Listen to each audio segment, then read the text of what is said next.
ತುಳುನಾಡಿನ ಶ್ರೀಮಂತ ಜನಪದ ಪರಂಪರೆ ಕಂಬಳಕ್ಕೂ ಚಿನ್ನಕ್ಕೂ ಅವಿನಾಭಾವ ಸಂಬಂಧ ಇದೆ. ಕಂಬಳದಲ್ಲಿ ಚಿನ್ನವನ್ನ ನೀಡುವುದೇ ಗೌರವ. ಕಂಬಳದಲ್ಲಿ ಭಾಗವಹಿಸುವಂತಹ ಕೋಣಗಳಿಗೆ ಅಲ್ಲಿ ಸ್ಪರ್ಧೆ ನೀಡಿ ವಿಜೇತರಾದಂತಹ ಕೋಣಗಳಿಗೆ ಚಿನ್ನ ನೀಡುವುದು ಒಂದು ಗೌರವ. ಆದರೆ ಇತ್ತೀಚಿನ ದಿನಗಳಲ್ಲಿ ಬಂಗಾರದ ಬೆಲೆ ಗಗನಕ್ಕೇರಿದೆ. ಈ ಹಿನ್ನೆಲೆಯಲ್ಲಿ ಕಂಬಳದಲ್ಲಿ ಚಿನ್ನದ ಪದಕ ನೀಡುವುದಕ್ಕೆ ಹಿಂಸರಿತಾ ಇದ್ದಾರೆ ಆಯೋಜಕರು.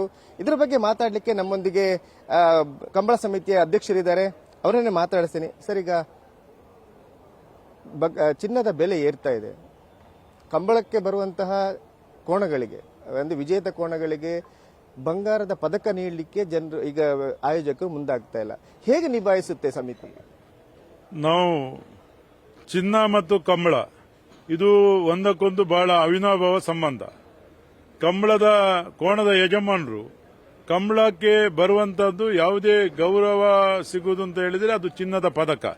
ಎಷ್ಟೇ ನಗದು ಕೊಟ್ಟರು ಕೂಡ ಅವರು ಅದು ದೊಡ್ಡ ಒಂದು ಬಹುಮಾನ ಆಗುವುದಿಲ್ಲ.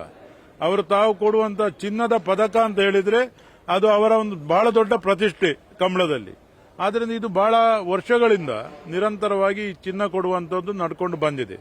ಈಗ ಚಿನ್ನದ ಬೆಲೆ ಗಗನಕ್ಕೇರಿದೆ, ಕೋಣಗಳ ಬೆಲೆ ಕೂಡ ಗಗನಕ್ಕೇರಿದೆ.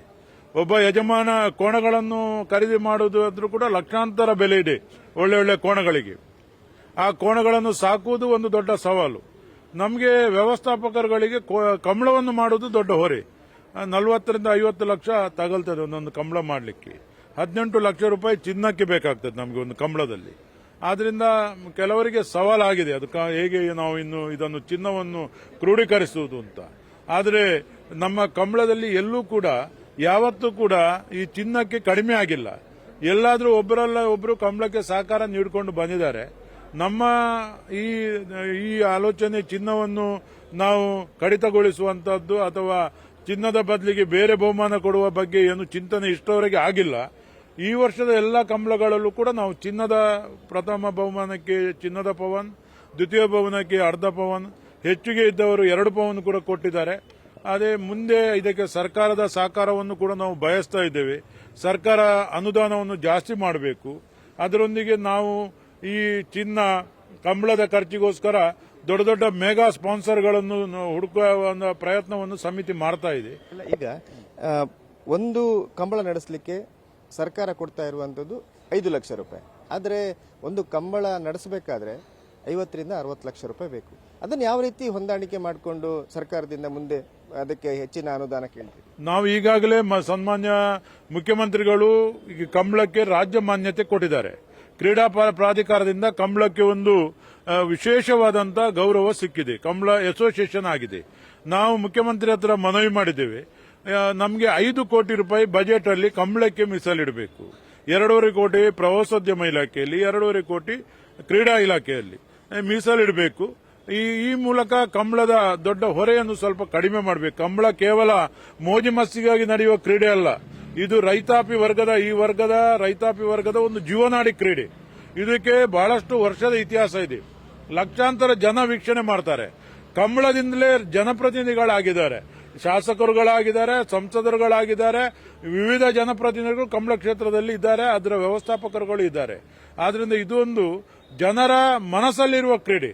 ಸರ್ಕಾರ ಬೇರೆ ಬೇರೆ ರೀತಿಯಲ್ಲಿ ಬೇರೆಲ್ಲ ವಿನಿಯೋಗ ಮಾಡ್ತದೆ, ಬಜೆಟ್ ಅಲ್ಲಿ ಹಣ ಇರ್ತದೆ. ಕಂಬಳಕ್ಕೂ ಇಡಬೇಕು. ನಮ್ಮ ಒತ್ತಡ ಲಕ್ಷಾಂತರ ಕಂಬಳಾಭಿಮಾನಿಗಳಿಗೆ ಸರ್ಕಾರ ಒತ್ತಡ ಮಾಡ್ತಾ ಇದೆ. ಈಗ ಬಜೆಟ್ ಆಗ್ತಾ ಉಂಟು, ನೀವು ಕಂಬಳಕ್ಕೆ ಅನುದಾನ ಮೀಸಲಿಡಬೇಕು, ಕಂಬಳವನ್ನು ಪ್ರೋತ್ಸಾಹಿಸಬೇಕು.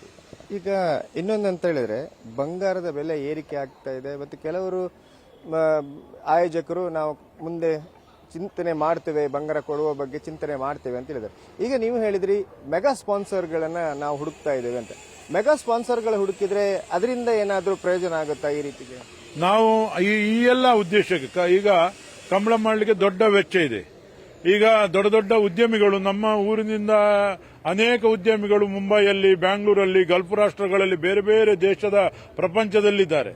ಅವರನ್ನೆಲ್ಲ ನಾವು ಗುರುತಿಸಿ ನಾವೊಂದು ಸಭೆಯನ್ನು ಕರೆದು 25 ಕಂಬಳದ ವ್ಯವಸ್ಥಾಪಕರು ಮತ್ತು ನಮ್ಮ ದೊಡ್ಡ ಉದ್ಯಮಿಗಳನ್ನು ಕರೆದು ಒಂದು ಸಭೆ ಮಾಡಿ ಒಂದೊಂದು ಕಂಬಳಕ್ಕೆ ಅವರನ್ನು ಮೆಗಾ ಸ್ಪಾನ್ಸರ್ಗಳನ್ನು ಮಾಡಬೇಕು ಎಂಬ ಚಿಂತನೆ ಕಂಬಳ ಸಮಿತಿಯಲ್ಲಿದೆ. ಅದರಿಂದ ದೊಡ್ಡ ಹೊರೆ ಕಡಿಮೆ ಆಗ್ತದೆ. ಸ್ವಲ್ಪ ನಮಗೆ ಈಗ ಚಿನ್ನದ ಹೊರೆ ಯಾವ ರೀತಿ ಜಾಸ್ತಿ ಇದೆ ಆ ಹೊರೆ ಕಡಿಮೆ ಮಾಡಲಿಕ್ಕೆ ನಾವು ಪ್ರಯತ್ನ ಮಾಡ್ತೇವೆ. ವ್ಯವಸ್ಥಾಪಕರುಗಳಿಗೆಲ್ಲ ಸಹಕಾರ ಮಾಡುವ ಉದ್ದೇಶವನ್ನು ಇಟ್ಕೊಂಡು ಈ ವರ್ಷ ಈಗ ಮತ್ತೆ ನಿನ್ನೆ 2.5 ಲಕ್ಷ ಸರ್ಕಾರದಿಂದ ಕ್ರೀಡಾ ಇಲಾಖೆಯಿಂದ ಬಿಡುಗಡೆ ಆಗಿದೆ. ಎಲ್ಲ ಕಂಬಳಗಳಿಗೂ 2.5 ಲಕ್ಷ ಅನುದಾನ. ನಾಳ್ದು ಕ್ರೀಡಾ ಇಲಾಖೆಯ ಪ್ರಧಾನ ಕಾರ್ಯದರ್ಶಿ ಡಾಕ್ಟರ್ ನವೀನ್ ರಾಜ್ ಸಿಂಗ್ ಅವರು IAS ಅವರು ಬಂದು ಅದನ್ನೆಲ್ಲ ವಿತರಣೆ ಮಾಡಲಿಕ್ಕಿದ್ದಾರೆ. ಇದು ಸರ್ಕಾರ ಕೂಡ ಒಂದು ಕಡೆ ಸಹಕಾರ ಮಾಡ್ತಾ ಇದೆ.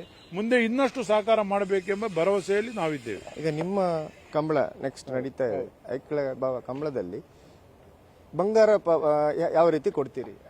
ನಾವು ಪ್ರಥಮ ಒಟ್ಟು 18 ಪವನ್ ಚಿನ್ನ ಬೇಕು. ಪ್ರಥಮ ಬಹುಮಾನಕ್ಕೆ 1 ಪವನ್, ದ್ವಿತೀಯ ಬಹುಮಾನಕ್ಕೆ ಅರ್ಧ ಪವನ್ ಅಂತ ಈಗ ಕೊಡುದು ಅಂತ ನಾವು ತೀರ್ಮಾನ ಮಾಡಿದ್ವಿ. ಅದನ್ನು ಕೊಡ್ತೇವೆ. ಎಲ್ಲ ಕಂಬಳದಲ್ಲೂ ಆ ರೀತಿ ಕೊಡ್ತಾರೆ. ಕೆಲವರು 2 ಪವನ್ ಕೊಡ್ತಾರೆ. ಪ್ರಥಮ 2-3 ಕಂಬಳದವರು 2 ಪವನ್ ಪ್ರಥಮ, ದ್ವಿತೀಯ 1 ಪವನ್ ಕೊಟ್ಟಿದ್ದಾರೆ. ಮುಂದೆ ನಡೆಯುವ ಕಂಬಳದಲ್ಲೂ ಆ ಪವನ್ ಮುಂದುವರಿಯುತ್ತದೆ. ಈ ಸಲ ಚಿನ್ನಕ್ಕೆ ಯಾವುದೇ ನಾವು ನಿರ್ಣಯ ಮಾಡಿದ್ವಿ. ಮುಂದೆ ಏನು ಅಂತ ನಾವು ಕೂತು ಸಮಾಲೋಚನೆ ಮಾಡ್ತೀವಿ. ಧನ್ಯವಾದ. ಇದಿಷ್ಟು ರಾಜ್ಯ ಕಂಬಳ ಸಮಿತಿ ಅಧ್ಯಕ್ಷ ದೇವಿಪ್ರಸಾದ್ ಶೆಟ್ಟಿ ಅವರ ಮಾತು.